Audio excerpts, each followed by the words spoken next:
Chagas disease is a new world, the South America primarily, infection, protozoan infection of the blood, Trypanosoma cruzi. Okay, it's a flagellated protozoa.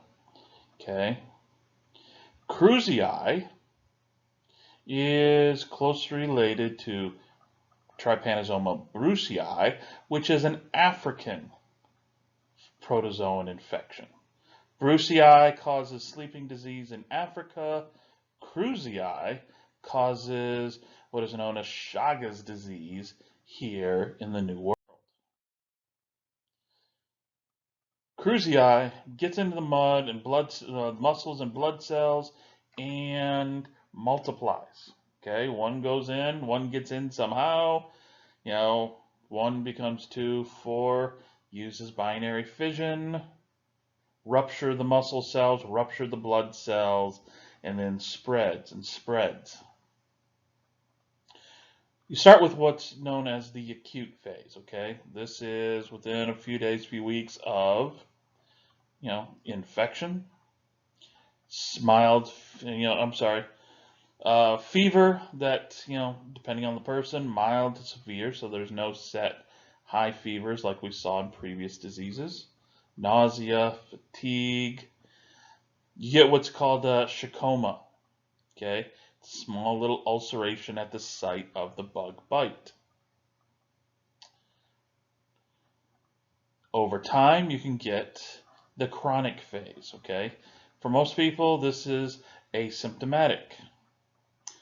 But the trypanosomes, the cruzi, is now spread throughout the body beyond just where the bite was, beyond just those regional tissues, okay?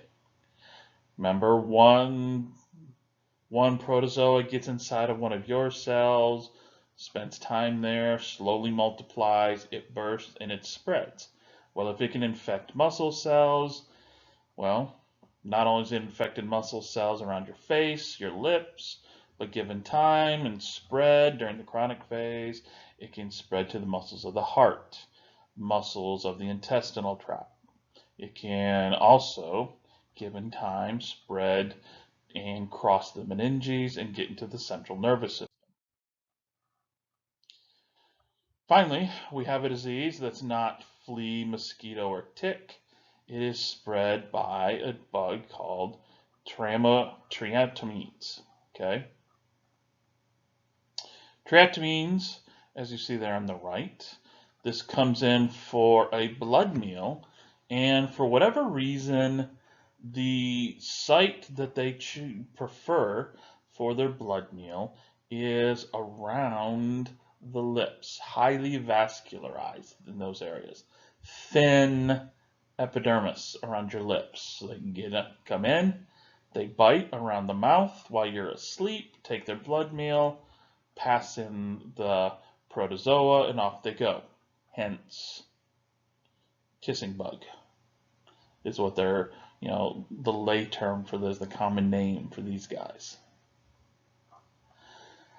Once in, there have been reports of vertical transmission, mom to unborn fetus. So it can cross the placenta. There has also been reports of trypanosoma, both cruzi and brucei, being passed in blood transfusions. About, 8 million people worldwide, 300,000 people here in the U.S. Okay, a lot of those people, travelers, they traveled to wherever in the world, got bit, came home during the incubation period, presented here. Also, it's people who are coming here, whether they're migrants or there are people who are just moving here. Okay.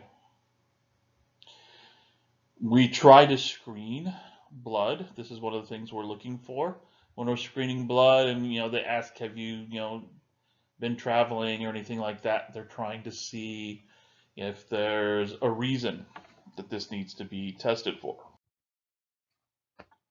No vaccine for Chagas disease, no vaccine for the protozoan.